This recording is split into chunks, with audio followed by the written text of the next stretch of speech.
cara-cara klasik lagi. Supaya pra-peradilan ini gugur, ayo percepat. Saya pikir itu cara-cara yang klasik.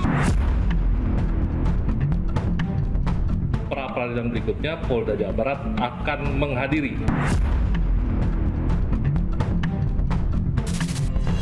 Sangat kecewa sekali untuk pengunduran sidang ini. Maka alat buktinya harus cukup dan tentunya akan lebih baik apabila semuanya dilengkapi dengan scientific crime investigation.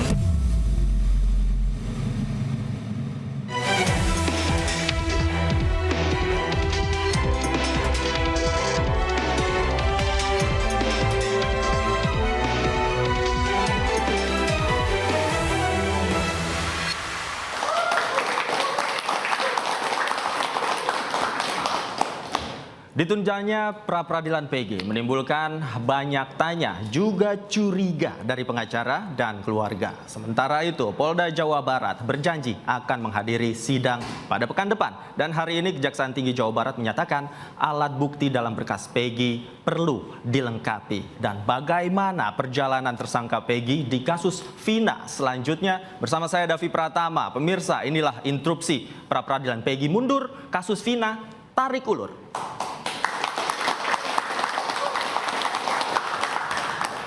Dan malam ini saya tidak sendirian, pemirsa. Saya akan langsung perkenalkan sejumlah narasumber yang sudah hadir bersama saya malam hari ini di Studio iNews di Kebon Siri, Jakarta. Yang pertama saya perkenalkan ada Bapak Edi Hasibuan, Direktur Eksekutif Lemkapi. Selamat malam, apa kabar Pak Edi? Baik ya? Oke, berikutnya ada Pak Fredrik Yunadi, praktisi hukum. Selamat malam Pak Fredrik. Selamat malam. Baik. Baik. Oke, di sebelah kiri saya, pemirsa, ada Pak Komjen Pol Purnawirawan Susno Duaji, Kabar Eskrim Polri 2008-2009. Apa kabar Pak Susno? Kabar baik malam ini ya. Terima kasih sudah hadir di sini. Berikutnya juga ada Pak Muhtar Effendi, pengacara Peggy Setiawan. Selamat malam Pak Muhtar. Selamat malam semuanya. Dan seperti biasa sudah hadir juga bersama kita malam hari ini teman-teman mahasiswa dari Fakultas Hukum Universitas Bung Karno. Tepuk tangan untuk teman-teman yang sudah hadir di sini. Oke, pemirsa, ada begitu banyak tanya mengapa sidang pra-peradilan tersangka Peggy Setiawan ditunda. Keluarga dan tim pembela menaruh curiga dan nasib Peggy pun seolah tersandra.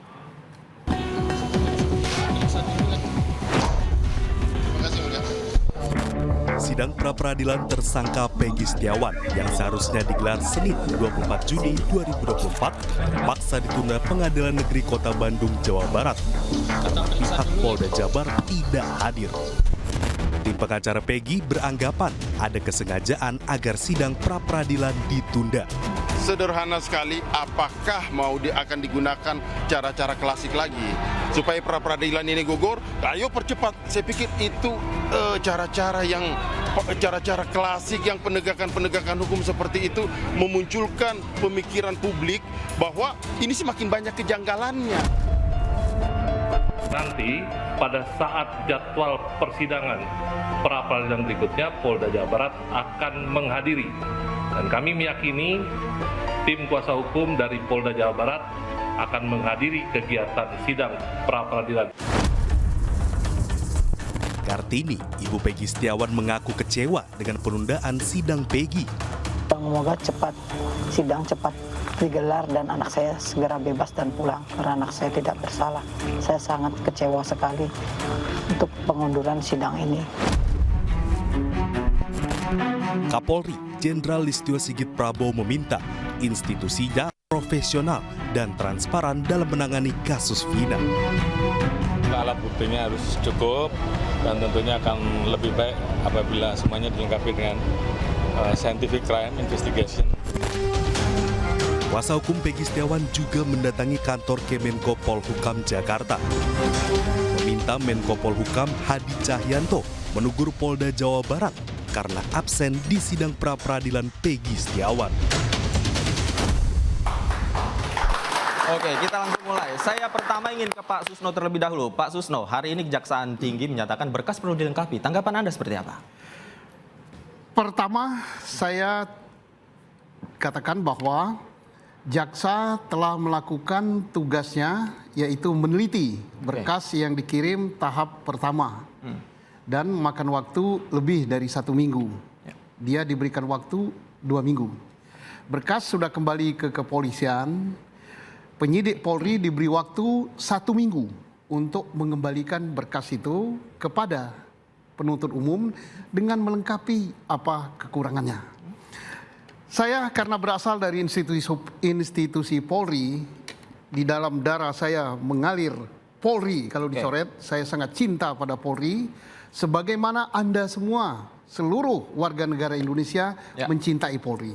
Kritikan-kritikan negatif sampai 90% itu, saya terima bahwa itu tanda bukti Anda cinta pada Polri. Tidak mungkin negeri ini tanpa Polri. Sekarang mari kita perbaiki. Kesempatan ini saya nyatakan juga bahwa jangan ada dugaan negatif tentang mengulur waktu bahwa Polri ingin menang karena perkara itu gugur. Tidak mungkin. Kenapa tidak mungkin? Perkara ini sudah sedemikian terbuka. Seluruh rakyat Indonesia, seluruh pengamat, seluruh stasiun televisi, seluruh medsos menunjukkan perhatiannya kepada perkara Peggy. Mana mungkin mau main kejar-kejar waktu. Tidak mungkin. Tidak akan berani. Tidak mungkin dan tidak akan berani. Dan tidak akan sempat. Tidak akan sempat. Kalau satu lagi, kalau memang ada di tubuh Polri, entah level apa, level penyidik yang berpikiran seperti itu, berarti dia picik. Dia tidak membaca situasi. Ditahan sampai picik ya. Nah, saya bertanya ke Pak Edi. Pak Edi, menurut Anda 7 hari ini cukup untuk Polri? Sementara kemarin pada pra-peradilan juga yang pertama tidak hadir. Ya, saya kira memang kalau seperti apa yang disampaikan Pak Susno, memang di dalam pra-peradilan memang kalau misalnya tidak datang, saya kira memang itu hal yang biasa. Ya, itu tidaklah merupakan suatu kalau tidak datang berarti ada masalah kan nih. Tidak demikian saya kira ya. Karena kenapa? Karena memang ini juga kita lihat nanti dijawab. Pengajuan berkas juga saya kira sangat bersamaan ya. Tentu ini juga saya kira ada alasannya kenapa sampai Polda Jawa Barat kemarin tidak hadir. Tapi bukan berarti untuk, kalau kami melihat ya, bukan berarti untuk mengulur waktu, tidak ya. Saya kira memang diberikan waktu seminggu, kemudian ada seminggu kemudian akan hadir ya. Dan saya yakin dengan adanya pemberian waktu minggu depan, dan kami yakin sekali Polda akan hadir untuk hadir ya. Baik, Polda akan hadir. Saya catat sampai di situ. Saya ke Pak Muhtar. Pak Muhtar juga informasinya tadi Anda mengatakan bahwa sempat ke Polda Jawa Barat ya, begitu ya. Nah, bagaimana hasilnya tadi? Tadi memang kami sekitar jam 10 lah ya, jam 10 kita datang ke Polda Jawa Barat karena mendengar berita bahwa ayahnya Peggy, Pak Rudi itu mau menjenguk Peggy karena kebetulan kan hari Kamis itu hari besuk. Nah, itu informasinya dihalang-halangi oleh penjaga tahti. Nah, siapa yang menghalangi? Ya, penjaga yang di sana. Yang gitu ya, saya tidak bisa sebut namanya lah, yang jelas kan penjaga di sana. Sehingga kita ambil kebijakan bahwa karena memang kebetulan juga ada ibunya Peggy yang mau besuk kan itu. Ayo kita sama-sama pertanyakan apa yang menjadi atau apa penyebab daripada niatan mereka menghalangi orang tuanya untuk besuk ke Peggy. Nah, gitu. Jadi ternyata tadi dia si penjaga itu bilang bahwa karena penyidiknya lagi di luar dan lain sebagainya. Nah, apa yang Anda lakukan? Ya, kita berkoordinasi dengan pihak penjaga bahwa ini adalah hak daripada orang tua untuk menjenguk anaknya gitu ya. Yang memang lagi ditahan kan. Jadi kita minta jangan sampai ada upaya-upaya dari pihak kepolisian daerah Jawa Barat dari unsur manapun untuk melakukan menghalangi atau merintangi dari keluarga untuk membesuk anaknya kan itu. Karena Anda melihat indikasi itu ada? Ya. Anda melihat indikasi itu ada? Tadi kita datang ke sana, kita memang sempat berbicara, tapi kemudian dikasih izin lah ya, kasih izin. Terus saya satu, boleh kalau saya namakan ya? Ya boleh, silakan. Tadi saya sedikit menanggapi apa yang disampaikan Pak Edi. Mangkir dari persidangan itu hal biasa. Ya, tapi ingat, yang dipanggil dalam persidangan adalah institusi negara, yaitu polisi. Nah, artinya saya pikir hal biasa itu sangat tidak pantas disampaikan. Karena begini, persidangan atau majelis hakim akan memaklumi pihak tergugat untuk tidak hadir, tetapi dengan etika. Oke. Nah, etikanya apa? Oke. Memberitahu kepada pihak pengadilan atau Baik. kepada majelis hakim bahwa kami tidak bisa hadir dengan alasan A, B, C. Oke, baik. Nah, kemarin tidak disampaikan alasannya Oke, baik. oleh pihak Baik. majelis hakim. Baik. Pak Edi, silakan Iya. dijawab. Saya kira memang kalau kita lihat kemarin ya, penjelasan daripada Polda, kita melihat bahwasannya ada sesuatu hal yang memang mungkin tidak bisa pada hari itu ya. Karena memang kita tahu sendiri saat ini juga berkas perkara juga saat ini lagi diproses juga di kejaksaan ya. Mungkin ini dugaan kami ya. Mungkin ada sesuatu yang harus dilengkapi sehingga memang pada saat kemarin itu belum bisa hadir untuk di pra peradilan kemarin ya. Tapi kan kita lihat penjelasan hari ini bahwasanya Polda akan datang ya untuk memenuhi pra peradilan yang akan dilaksanakan pada saya kira tidak akan mengurangi nilai bahwasanya atas penundaan kemarin dan toh juga akan dilaksanakan juga. Oke, dan niat Polda untuk hadir pada sidang berikutnya. Nah, pertanyaannya kemudian tadi Pak Muhtar mengatakan tidak ada etika dan pemberitahuan begitu. Nah, Pak Fredrik, Anda setuju dengan itu? Menurut pendapat saya bahwa sidang praper, saya udah nangani sidang praper itu mungkin hampir 50 ya. Jadi itu dimanapun, instansi manapun pasti tidak menghadirin panggilan pertama. KPK pun begitu, tidak akan menghadirin panggilan pertama. Dan itu tidak ada kewajiban, tidak ada sanksi tidak menghadirin panggilan. Alasannya apa? Dari pengalaman Anda alasannya apa tidak hadir di Ya, dia alasannya malah sedang mempersiapkan bukti atau dalam hal ini sprintnya belum turun, itu 1001 macam alasan. Dan itu tidak perlu dipermasalahkan. Tadi saya melihat daripada catatan yang di TV ditayangkan, yang dimana itu sampai melapor ke Menko Polhukam. Mohon maaf ya, sebagai seorang rekan sejawat ya, menurut saya berkelebihan. Karena kalau sidang ini ditunda itu hal yang wajar ya. Dan lagi jangan lupa, KUHP kita sudah menyatakan 7 hari kerja, bukan sejak perkara itu didaftarkan. Didaftarkan, hakim menentukan 2 bulan lagi baru sidang, itu boleh aja tidak ada sanksinya dan tidak melanggar hukum. 7 hari kerja itu adalah sidang praper kalau sudah mulai sidang. Tapi tadi kata Pak Muhtar itu tidak ada etikanya karena tidak memberitahukan. Ya, saya rasa ya, terus terang saya tidak tahu apakah ada pemberitahuan atau tidak. Biasanya itu cukup per telepon kasih tahu pada telepon kan juga pemberitahuan kan? Iya, mungkin loh ya, saya juga nggak ngerti ya. Tapi menurut saya Polda, Polda Jabar terutama ya kan, itu institusi besar ya. Tidak mungkin dia lalai. Mungkin dia ada telepon atau per WA saya tidak bisa hadir, mungkin loh ya.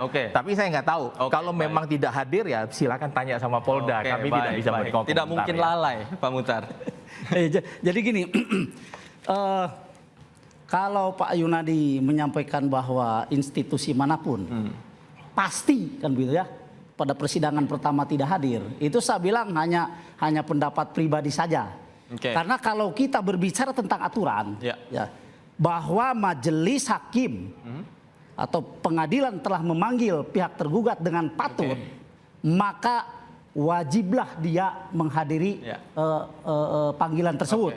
Apalagi panggilan ini ditujukan kepada institusi Polri yang notabene ini adalah institusi negara.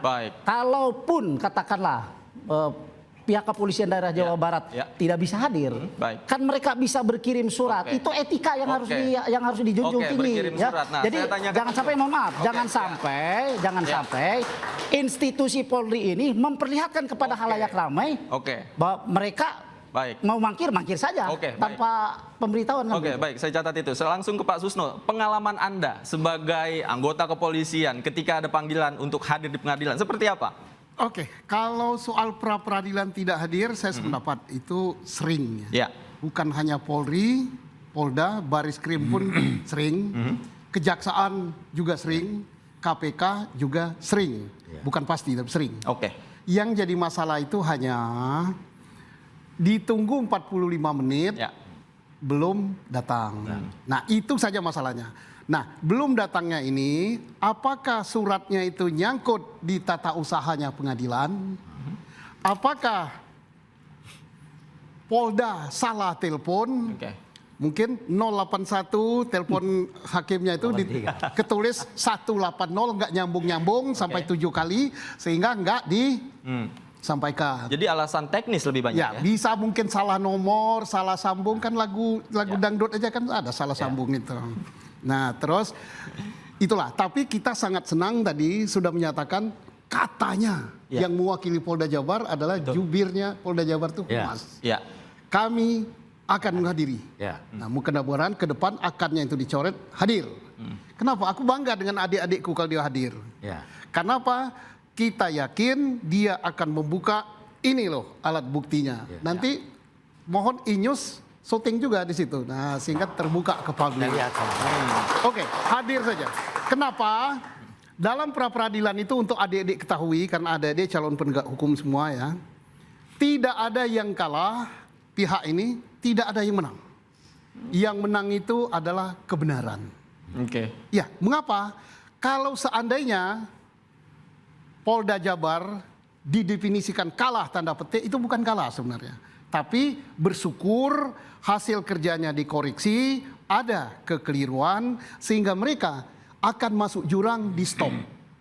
Seandainya pihak penggugat pun yang kalah tanda petik, syukur alhamdulillah. Kenapa? Ternyata anggapan saya keliru, ada yang membenarkan. Jadi yang membenarkan, yang menang itu adalah kebenaran. Baik. Yang menang adalah kebenaran. Nah, Pak Sugeng, menurut Anda, Peggy akan lolos atau tidak ditahan? Jawabannya usai jeda berikut. Pemirsa jangan kemana-mana, interupsi masih akan kembali usai jeda berikut. Tetap bersama kami.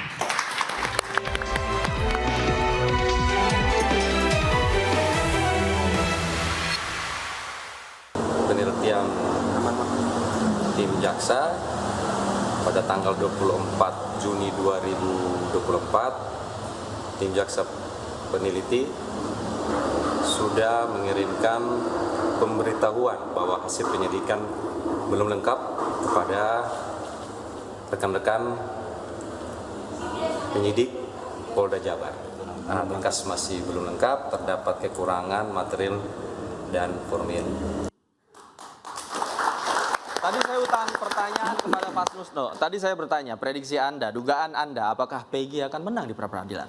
Baik, saya sama saja dengan kita yang di sini. Saya memang mantan polisi yang sudah pensiun, dan saya tidak berada di dalam. Yang saya amati adalah apa yang terangkat ke permukaan melalui media. Itu. Kalau berdasarkan pengamatan yang ada di media, maka saya khawatir gugatan ini dikabulkan. Instansi saya, termasuk saya, berada pada posisi kalah tanda petik. Tapi berbahagia dan gembira bahwa hasil pekerjaan dikoreksi. Mengapa kalah? Pertama, kalau seandainya alat buktinya hanya saksi. Kita di ruangan ini lebih dari 20. Kita bisa mengatakan warna ini merah. Ditanya di luar apa warnanya? Merah. Kompak kita, tapi kompak dalam kebohongan. Maka keterangan saksi yang sedemikian banyak tanpa didukung alat bukti lain itu lemah sekali. Apalagi keterangan saksi itu bertentangan satu sama lain. Ini bertentangan. Ada yang mengatakan kenal Peggy, ada yang mengatakan tidak, ada yang mengatakan Peggy pelaku, ada yang mengatakan tidak. Berarti saksi ini, ya hakim pra-peradilan harus menggugurkan ini. Terkecuali ya, dan itu harapan saya, karena di dada saya ini masih Polri tolen gitu. Sampai hari ini saya masih makan dan hidup dari Polri, dan Polri itu milik kita bersama. Kita berharap Polri telah benar bekerja, telah terkumpul 2 alat bukti. Apa? Misalnya ada sidik jari Peggy yang ditangkap ini ditemukan pada barang bukti. Ada hasil laborat darah. Di baju Peggy ada darah Vina, ada darah si Eki. Ada sperma Peggy nempel di tubuh Vina. Nah, ada CCTV yang katanya belum dibuka yang merekam bahwa Peggy ada di situ. Maka ini mutlak tidak bisa dibantah. Tapi kalau itu nggak ada, dan itu bukan harapan saya udah berdoa ini, ya Allah, mudah-mudahan itu ada. Oke, baik, mudah-mudahan itu ada. Pak Fredrik, tanggapan Anda? Ya, kalau saya menilai upaya permohonan mengajukan pra-pra itu adalah upaya setiap orang. Namun dalam hal ini saya melihat begitu seriusnya, tebalnya berkas yang diberikan kepada jaksa, ya saya yakin pasti akan ditolak. Oke. Ya, dan dalam hal ini jangan lupa Pak, pengembalian berkas itu dengan catatan itu perlu dilengkapin itu dimanapun pasti begitu Pak. Kecuali dalam hal ini tanda kutip Pak ya, kalau langsung P21 itu pasti akan diserang. Ada main apa di sini? Ya. Dan itu bukan hal yang suatu luar biasa, itu hal yang biasa Pak. Dilengkapin itu kemungkinan keterangan saksinya penting, tambah ini dan ini segalanya kan. Saya tidak melihat P19 apa isinya. Tapi menurut saya itu hal yang sangat lazim dan tidak perlu kita permasalahkan, tidak perlu kita heboh gitu Pak. Oke, tapi Anda yakin akan ditolak ya? Saya yakin. Oke. Ya. Pak Muhtar, silakan tanggapan Anda. Baik, sebelumnya saya sampaikan begini. Saya pribadi, kami tim kuasa hukum Peggy dan kita semua itu mencintai Polri, sangat mencintai Polri. Tetapi tolong kecintaan kami terhadap Polri ditunjukkan oleh Polri dengan profesionalitas yang tinggi. Nah, itu yang pertama. Kemudian yang kedua, sebetulnya pengembalian berkas dari awal kita sudah prediksi, Bang.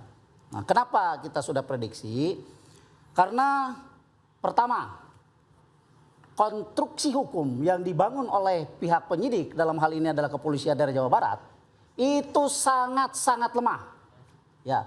Kenapa? Karena kami meyakini bahwa menyematkan status tersangka, kemudian menangkap dan menahan klien kami yaitu PS, Peggy Setiawan, itu berdasarkan daftar pencarian orang. Yang mana di dalam DPO itu disebutkan nama Peggy alias Peron, alamatnya Banjarwangun, Kecamatan Mundu, tinggi 160, kulit hitam, rambut keriting. Nah, sementara Peggy klien kami adalah Peggy Setiawan, alamat Kepompongan, Kecamatan Talun. Kalau tinggi saya pikir relatif kalau orang Indonesia ya 160 begitu. Tapi rambutnya lurus. Jadi artinya dari daftar DPO dengan real orang yang ditangkap itu sangat tidak sinkron. Sehingga saya bilang konstruksi hukum itu sangat lemah. Kemudian yang kedua, berkas kenapa dikembalikan? Karena jelas belum lengkap. Nah, artinya waktu Polri menyampaikan berkas ke Kejaksaan Tinggi Jawa Barat dibarengi dengan penjelasan dari Kadif Humas Polda Jabar bahwa kami siap menghadapi pra-peradilan. Bahkan kami sudah membentuk tim hukum.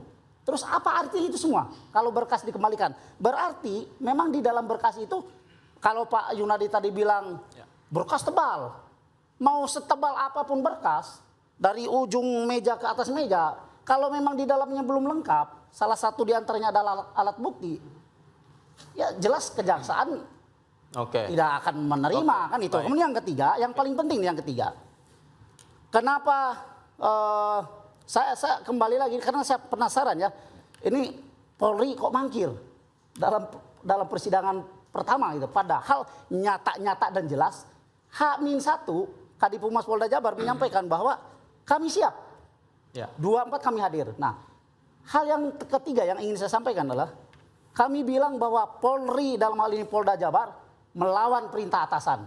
Apa itu perintah atasannya? Pertama adalah perintah dari Bapak Presiden Jokowi yang menyampaikan bahwa selesaikan kasus ini dengan cepat dan tuntas. Kedua, perintah dari Kapolri, atasan langsung Polri yang menyampaikan bahwa penyelesaian kasus ini harus transparan dan cepat. Kemudian yang ketiga, perintah pengadilan. Apa perintah pengadilan? Datang, ayo kita adakan sidang. Tapi itu juga diingkari kan gitu, dilawan. Gitu. Baik. Anda setuju dengan itu? Saya kira, mohon maaf untuk hari ini kita berbeda pandangan. Ya, kenapa demikian? Karena saya setuju dengan Bang Freddy, ya, bahwasannya kalau lihat daripada kasus ini. Saya malah yakin bahwasannya itu akan ditolak. Kenapa demikian? Melihat bukti-bukti yang dimiliki oleh Polda Jawa Barat ya, termasuk juga saya kira Kapolri juga kalau kita lihat tadi sudah memberikan suatu perintah di dalam pengajuan berkas ini harus betul-betul menggunakan metode scientific crime investigation. Kenapa? Walaupun ada yang melakukan bantahan, walaupun ada yang melakukan pembelaan, tetapi dengan adanya bukti-bukti tadi, itu insya Allah akan kuat ya. Termasuk misalnya di dalam hal kesaksian. Kalau kita lihat kemarin, berkas-berkas yang diajukan oleh Polda Jawa Barat, itu ada 18 orang mengakui misalnya tahu ya tentang Peggy tadi ya. Dan saya kira itu sangat memperkuat untuk menyatakan bahwasannya penetapan tersangka itu sudah sah ya. Namun demikian tentu memang ya nanti ini semua akan dibuktikan di pengadilan ya. Tapi kan boleh kita ribut sekarang buktinya lemah. Nanti saya kira perkaranya lemah. Ciri-cirinya pun tadi dikatakan tidak sama, tidak identik katakanlah. Betul. Kalau kami melihat bahwasanya polisi di sini tidak ingin berdebat di ruang publik, tetapi akan menyampaikan bukti-bukti itu nanti di pengadilan. Kita lihat saja nanti apa yang menjadi hasil. Ya, silakan. instruksi. Ya, silakan. Saya sependapat. Ada tapinya? Tidak. Oh, tidak. Yang ditangkap silakan. itu betul 1000%. Jadi polisi tidak salah. Peggy. Kenapa harus dicari bukti KTP, harus dicari bukti sidik jari, harus dicari bukti saksi untuk menuduh atau untuk menentukan dia Peggy? Nggak perlu. Ibunya sendiri mengatakan ini Peggy Setiawan. Terus bapaknya mengatakan Peggy Setiawan. Sekolahnya mengatakan Peggy Setiawan. Ini 1000%. Persoalannya adalah apakah Peggy Setiawan ini adalah Peggy Setiawan yang di DPO. Yang di DPO alamatnya Kecamatan A. Peggy yang ditangkap Kecamatan B. Yang ini Peggy Setiawan, yang ini Peggy Perong. Nah, jadi yang ini rambut keriting, yang ini rambut lurus. Ya siapa tahu rambutnya dia pergi ke salon pakai sampo model baru jadi begitu kan? Bisa saja. Artinya ada ketidakcocokan antara identifikasi yang DPO. Ya, sekarang gitu, zaman modern, tidak cocok rambut tuh apanya? Saya ini udah botak, tapi begini kan. Artinya kalau begitu bisa kita asumsikan, katakanlah begitu, argumentasinya lemah. Belum selesai, belum. Silakan. Belum. Itu kan baru tentang Peggy. Ya. Berarti silakan dinilai. Nah yang kedua, apakah Peggy yang ditangkap ini adalah pelaku apa bukan? Yang sudah diajukan oleh penyidik, oleh junior-junior saya itu adalah saksi. Nah saksi bagaimana kondisinya sudah saya sampaikan tadi. Saling bertentangan. Tetapi jangan senang dulu saling bertentangan ini bahwa itu gugur. Siapa tahu besok dibuka di almari besi atau almari Polda Jabar ini loh. Rekaman CCTV-nya. Ini loh hasil laboratnya. Kita kan nggak tahu ini. Baik. Itu taktik kesebelasan U23 saja disembunyikan. Baik. Apakah 3-2-1, apakah 1-1. Ini baik. sama. Baik. Pak Fredrik, singkat saja tanggapan Anda. Ya, menurut saya satu hal ya. Penyidik itu tidak akan memberikan bukti materialnya kepada PH, termasuk saya. Saya waktu membela orang, saya mati-matian minta, dia bilang nanti kamu baca di waktu sidang. Saya angkat-angkat. Tidak akan memberitahukan kita. Dan itu merupakan wewenang daripada penyidik. Tidak ada bocoran. Iya. Dan bagaimana seperti rekan Edi ya namanya, maaf ya. Pak Muhtar. Oh Pak Muhtar, maaf. Rekan Muhtar dia mengatakan bahwa apa yang disajikan itu kurang bukti dan sebagainya. Saya waktu jadi PH, saya juga begitu. Wah penyidik nggak benar, penuntut umum nggak benar, pasti kita akan mencari kelemahannya. Tetapi kan fakta nanti akan dibuktikan. Jadi bila suatu ketika prapernya ditolak permohonannya, ya hadapin aja Pak, buktikan satu-satu dibantah Pak. Tidak perlu kecil hati gitu Pak. Dan jangan lupa satu hal Pak yang saya beritahukan. Andai kata praper ini dikabulkan, sprindik kedua keluarin lagi Pak, sama aja kan Pak, nggak akan beda, di mana-mana itu begitu Pak. Jadi nggak perlu senang-senang gitu Pak. Polanya sama Pak? Sama Pak, begitu itu Pak. Ya jadi itu semua sama Pak. Sprindik baru nanti orangnya dibalik depan ke belakang, belakang ke depan, pasalnya dirobah sedikit, udah sprindik dua, langsung lagi keluar lagi, tangkap lagi kan Pak, sama Pak. Jadi suatu hal Pak yang kita cari itu adalah kebenaran fakta material Pak. Jadi kita bukan melihat formilnya Pak. Biar rame dikit. Pak Suso ditahan dulu ya, ditahan dulu karena kita harus break nih, bapak-bapak. Usai jeda kita lanjutkan kembali. Pemirsa interupsi masih akan kembali usai jeda berikut. Jangan kemana-mana. Sesuai judulnya.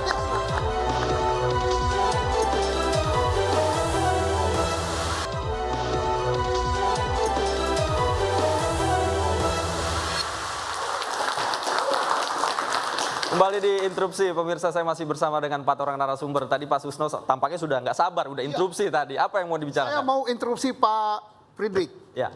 Katanya tadi kalau menang yang menggugat jangan senang-senang dulu. Ya. Karena perkara masih jalan. Sebabnya apa? Tidak lengkap alat bukti untuk menjadikan tersangka, nanti tinggal dilengkapi. Sependapat, tapi saya agak tidak sependapat. Nah, kenapa agak tidak sependapat? Karena di sini dalam gugatan terkait juga dengan error in persona. Artinya keliru orangnya. Kalau gugatannya itu dikabulkan dengan alasan tidak lengkap alat bukti untuk menjadikan dia tersangka, sejak tidak lengkap alat bukti untuk menangkap, tidak lengkap alat bukti untuk menahan, termasuk menjadikan tersangka, maka saya sependapat nanti dilengkapi. Tapi kalau putusannya keliru orangnya, ini Peggy rambut lurus, ini Peggy keriting, ini, maka berarti Peggy ini harus dikeluarkan, Peggy DPO harus dicari. Jadi masih jalan, tapi untuk Peggy yang ini selamat dia. Nah, begitu. Oke. Jadi setuju, tidak setuju? Ya. Setuju, tapi juga tidak setuju. Tidak setuju. Terima kasih Pak Susno, mohon izin. Kalau menurut saya Pak, kalau suatu permohonan praper ditolak atau dikabulkan atau ditolak dalam hal ini Pak, kalau error personal itu sudah masuk ke materi perkara Pak, dan hakim tidak mungkin dan tidak diizinkan Pak untuk memeriksa bahwa orang ini benar atau bukan, karena ini bukan formil Pak. Ingat Pak, praper itu hanya formil, jadi nggak bisa kita masuk ke material.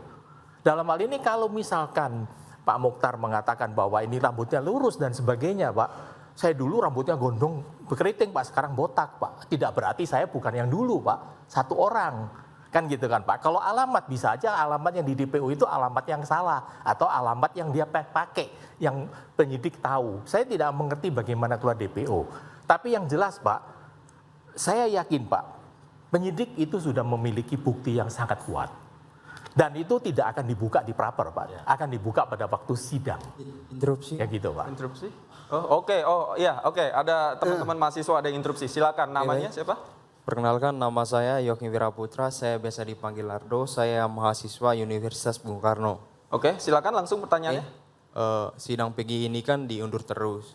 Jadi pertanyaan saya, apakah dampak terburuk bagi seorang Peggy Setiawan jika di sidang ternyata dinyatakan kalah? Terima kasih. Oke, dampak terburuk bagi Peggy Setiawan. Kita langsung tanyakan Pak Mukhtar. Baik. Kami tim kuasa hukum Peggy tidak mau berandai-andai apabila Peggy kalah.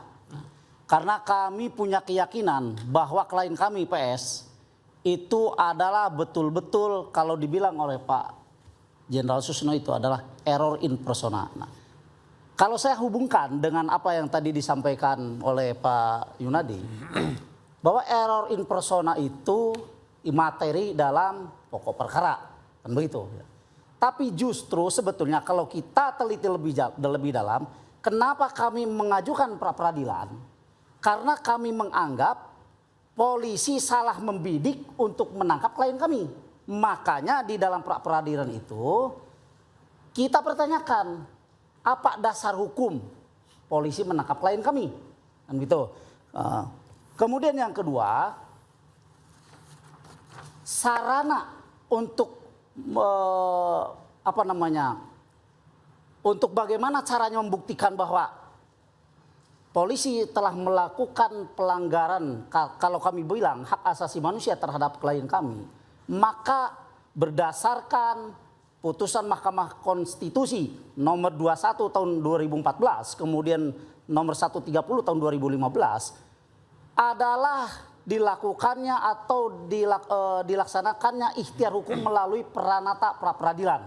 Nah, artinya di dalam pra peradilan ini ingin menegaskan bahwa apakah betul orang ini yang menjadi sasaran bidik daripada penangkapan polisi. Kalau misalkan memang polisi merasa tidak yakin bahwa klien kami bukan sasaran bidiknya, saya coba ingat kembali dan kami mengingatkan beberapa hari yang lalu Kompolnas yang diwakili oleh Pak Yusuf Warsim mengatakan bahwa sebetulnya penyidik sudah mengantongi 5 nama Peggy Setiawan. Ini nyata loh di media. Beliau menyampaikan. Nah, pertanyaan kami, kalau memang penyidik sudah mengantongi 5 nama Peggy Setiawan, kenapa tidak 5-5-nya itu kalau tidak diperlakukan sama seperti klien kami, begitu ya, dipersangkakan, ditangkap, ditahan. Ya. Sudah bebaskan klien kami, kan itu. Artinya kalau yang 4 ini tidak mau diperlakukan seperti klien kami, maka perlakukanlah klien kami seperti yang 4 itu. Tidak ditangkap, tidak ditahan. Nah, itu kan sangat jelas itu alasannya. Ini akan memperkuat argumen kami bahwa betul-betul polisi dalam hal ini adalah salah bidik untuk menangkap orang. Baik, ditahan sampai salah bidik nih. Bagaimana salah bidik nih katanya Pak Edi? Saya kira boleh saja menyampaikan polisi salah bidik ya. Tentu yang kami inginkan adalah sebetulnya yang kita inginkan semua. Saya kira harapan mahasiswa juga demikian. Kita nanti akan lihat seberapa besar, seberapa kuatkah bukti-bukti yang diajukan oleh polisi, penyidik Polda Jawa Barat di dalam hal untuk menetapkan si Peggy sebagai tersangka. Karena untuk menetapkan tersangka itu tidak mudah di kepolisian. Peggy yang ini ya? Iya, Peggy yang ditahan. Iya, yang ditahan. Karena Peggy di Jawa Barat tuh 1211. Ini Peggy yang ditahan ya. Kalau kita lihat proses yang dilakukan oleh kepolisian, termasuk penyidik kepolisian adalah banyak tahapan-tahapan yang dilakukan. Termasuk melakukan gelar perkara beberapa kali. Untuk memastikan dia adalah sebagai tersangka yang tapi tadi ditanyakan kemudian bagaimana mungkin Peggy kliennya Pak Muhtar ini diperlakukan tidak sama dengan 4 Peggy yang namanya sudah dikantongi oleh Kompolnas. Kita tidak bicara masalah ada 4 nama, tetapi masalahnya ini instruksi saya, mohon maaf Pak Edi ini. Ini Kompolnas sendiri yang menyampaikan di dalam media yang waktu itu saya juga sebagai pembicara tetapi melalui Zoom bahwa penyidik sudah mengantongi 5 nama Peggy Setiawan. 5 nama Peggy Setiawan, bukan Peggy alias Peron, bukan. Nah, makanya saya bilang pertanyaan seperti itu. Kenapa yang 4 tidak diperlakukan seperti klien kami atau klien kami diperlakukan seperti mereka? Keluarkan. Mengapa Pak Fredrik? Barangkali itu kan Pak Fredrik. Rasa keadilan kan harus didapat oleh semua orang.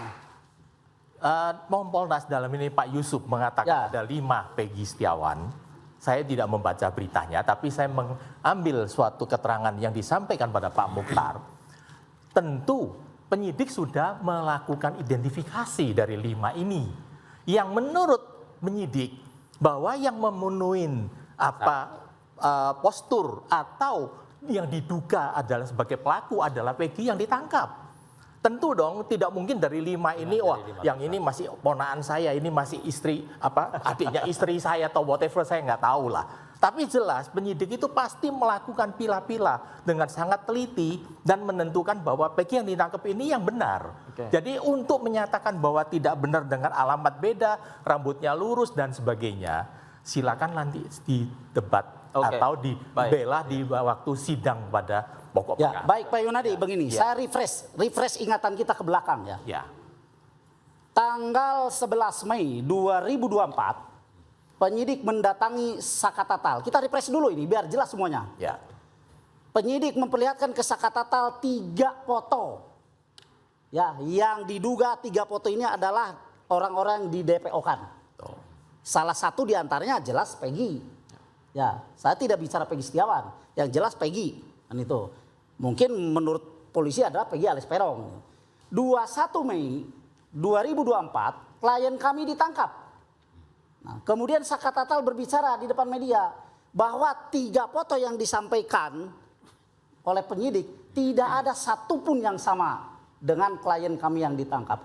Jadi menurut kami bukti apa lagi yang harus diperkuat oleh kami? Bukti apa lagi Pak Fredrik yang ini? Terus kemudian tunggu dulu Pak Yunadi, mohon izin, tunggu dulu. Pak Edi bilang bahwa polisi kalau belum lengkap, ya kan, buktinya tidak mungkin mereka menyerahkan berkas.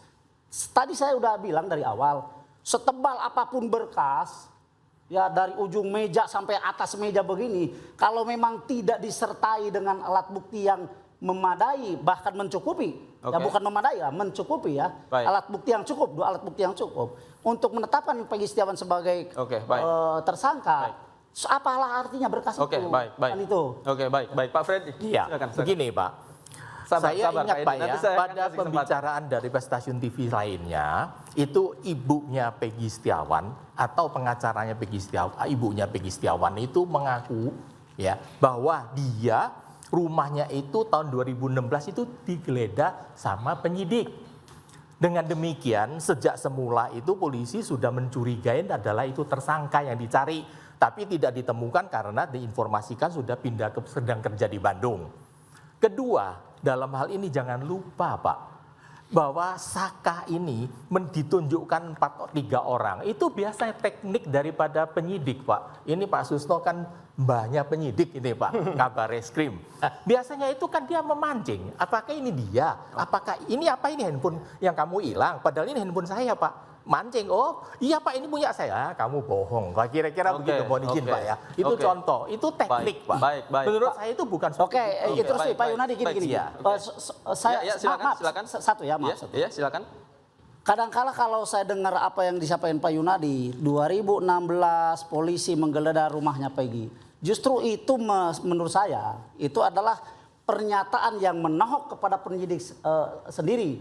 Kenapa seperti itu? 2016 betul polisi berdasarkan keterangan ibunya Peggy menggeledah rumah Peggy. Bahkan merampas, kalau saya bilang merampas karena penyitaan kendaraan tidak disertai surat ya.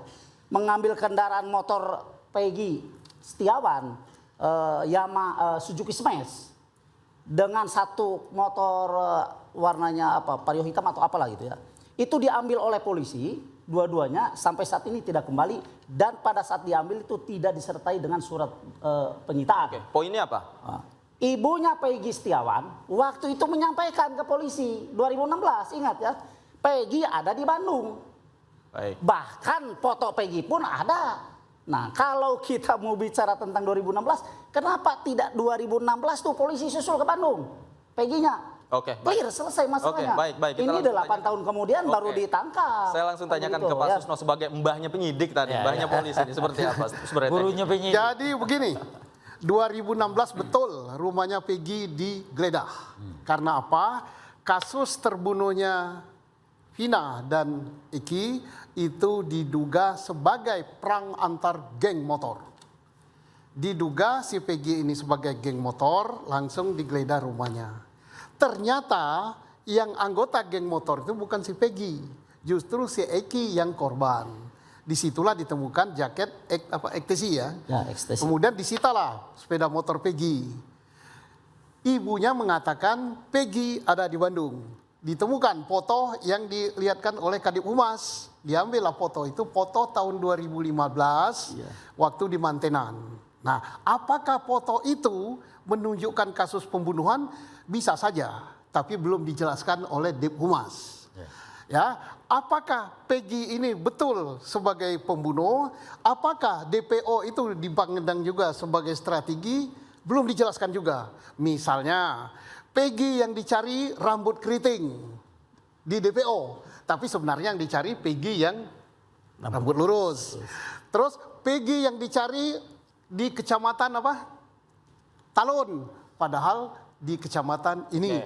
Ya ini saja taktik, tapi kalau kebanyakan taktik takutnya yang buat taktik itu yang lupa. Pak Edi, silakan Anda punya tanggapan. Saya memberikan tanggapan terhadap Bang Muhtar ya. Tadi bilang ada 4 ya, sebetulnya bukan hanya 4, 5 pun nggak apa-apa. Yang jadi masalah adalah siapa yang mengarah ya, ini kan bukti ya, ini ada petunjuk, ini ada ada scientific crime investigation ya. Siapa yang kira-kira bukti-bukti ini yang mengarah kepada satu tersangka. Dan kalau kami melihat bahwasanya polisi berani menetapkan Peggy sebagai tersangka karena memang bukti-bukti semua itu nyambung mengena kepada Peggy. Makanya berani mereka menetapkan tersangka. Terus satu lagi ya, pertanyaan ada saya, mahasiswa. Apa untungnya kalau misalnya kalah atau misalnya tadi gimana pertanyaan tadi? Menang pentingnya? atau kalah? Kalau Peggy dampak terburuk untuk Peggy. Di akhir sidang dinyatakan kalah. Ini adalah merupakan sebagai ujian profesionalisme Polri. Ketika polisi menetapkan dia sebagai tersangka, maka itu harus bisa dibuktikan secara hukum. Betul. Jadi tidak bisa kalau misalnya polisi tadi menetapkan orang yang benar menjadi salah, itu salah besar.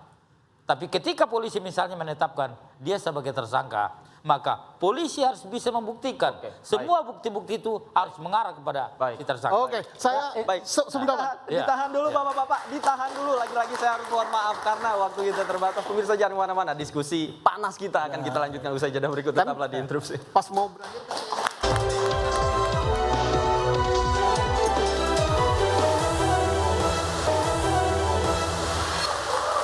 Kembali di Interupsi pemirsa, kita masih lanjutkan diskusi kita yang panas. Pak Susno tadi interupsi ya, apa? Saya mau interupsi.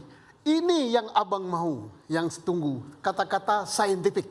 Nah, yang selalu diangkat oleh semua aparat penegak hukum. Scientific Crime Investigation, SCI. Nah, jadi mari kita saksikan di pra-peradilan nanti kayak apa saintifik yang dipaparkan oleh penyidik Polri. Dan saya yakin itu ada. Sebagaimana dikatakan Pak Edi tadi bahwa telah berani menyatakan sebagai tersangka pasti didukung saintifik. Pertanyaannya saintifik apa? Kita mulai dari yang kecil-kecilan saja. Sidik jari. Kita tunggu nanti di sidang pra-peradilan ada sidik jari Peggy ditahan ini ditemukan di barang bukti. Entah di helm, entah di sepeda motor. Kedua, ada rekaman TV Peggy ditahan yang ditunjukkan oleh polisi. Syukur kalau ditayangkan di pengadilan, tuh wajahmu Peggy. Yang ketiga, ada sperma Peggy nempel di situ. Yang keempat, ada darah korban nempel di bajunya Peggy. Yang kelima kita berharap juga ada HP-nya Peggy yang disita, yang dibuka menunjukkan Peggy berada di sebelum kejadian, saat kejadian, setelah kejadian, ada di BTS terdekat. BTS itu bukan GPS ya. BTS itu tiang. Baik. Kalau kita itu ada, itu. Baik, kita sudah catat. Ada 5 poin. Pak Edi, silakan. Ya, memang itulah yang menjadi dasar ketika polisi menetapkan seseorang menjadi tersangka. Semua bukti itu harus mengarah semuanya. Tidak bisa kalau misalnya satu saja yang tidak mengarah, itu berarti ada masalah. Ya, artinya termasuk scientific crime investigation harus mengarah. Termasuk misalnya BTS tadi, dibilang Bang Susno, itu kan kemarin ada pengakuan bahwasanya tidak berada di Bandung dan sebagainya. Ya, nah, sekarang kita lihat dari pembicaraan telepon, handphone itu ada di mana saat kejadian, itu juga akan membuktikan. Ya, kemudian juga termasuk darah, saya kira juga menjadi apa? Itu yang kita harap. Ya, itu yang kita harapkan ya. Termasuk satu lagi. Ada dijelaskan gitu. yang menjadi apa yang dipertanyakan publik. Singkat saja Pak Susno. Yang tolong dijelaskan yang ditanya-tanya foto. Artinya ada 6 hal. Semua itu harus bisa dijawab oleh penyidik Polda Jawa Barat. Dengan sehingga dia berani menetapkan Peggy sebagai tersangka. Baik. Pak Fredrik, silakan. Itu menurut saya Pak, penyidik itu sudah melengkapin sedemikian rupa. Karena ini sudah atensi Presiden, atensi Kapolri. Jadi bukan main-main lagi. Dan dia tidak mungkin berani dalam hal ini mempertaruhkan jabatan maupun yang dipertaruhkan bukan hanya penyidik loh. Mungkin satu direktoratnya itu kena semua, Kapoldanya juga bisa kena semua. Marwah Polri, termasuk marwah pensiunan ini. Dan saya yakin itu semuanya sudah dilengkapi karena tidak mungkin dibuka. Tapi sidang itu akan dibuka satu persatu dan saya yakin itu. Karena Polri itu profesional, ya bukan ecek-ecek.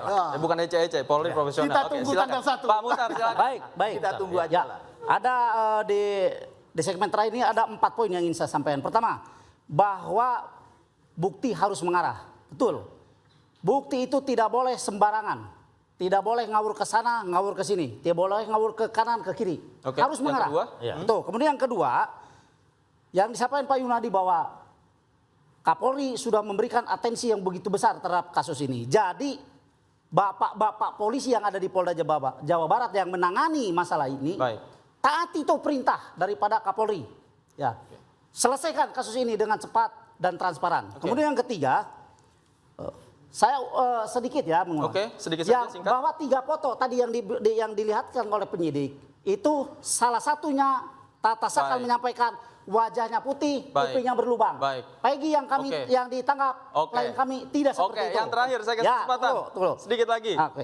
Tadi dari ada mahasiswa menyampaikan bagaimana kalau Peggy kalah. Baik. Saya sampaikan kalau Peggy kalah berarti kejahatan terhadap penegakan hukum di negeri ini untuk mendistribusikan rasa keadilan kepada seluruh lapisan masyarakat hancur. Hancur. Baik. Terima kasih.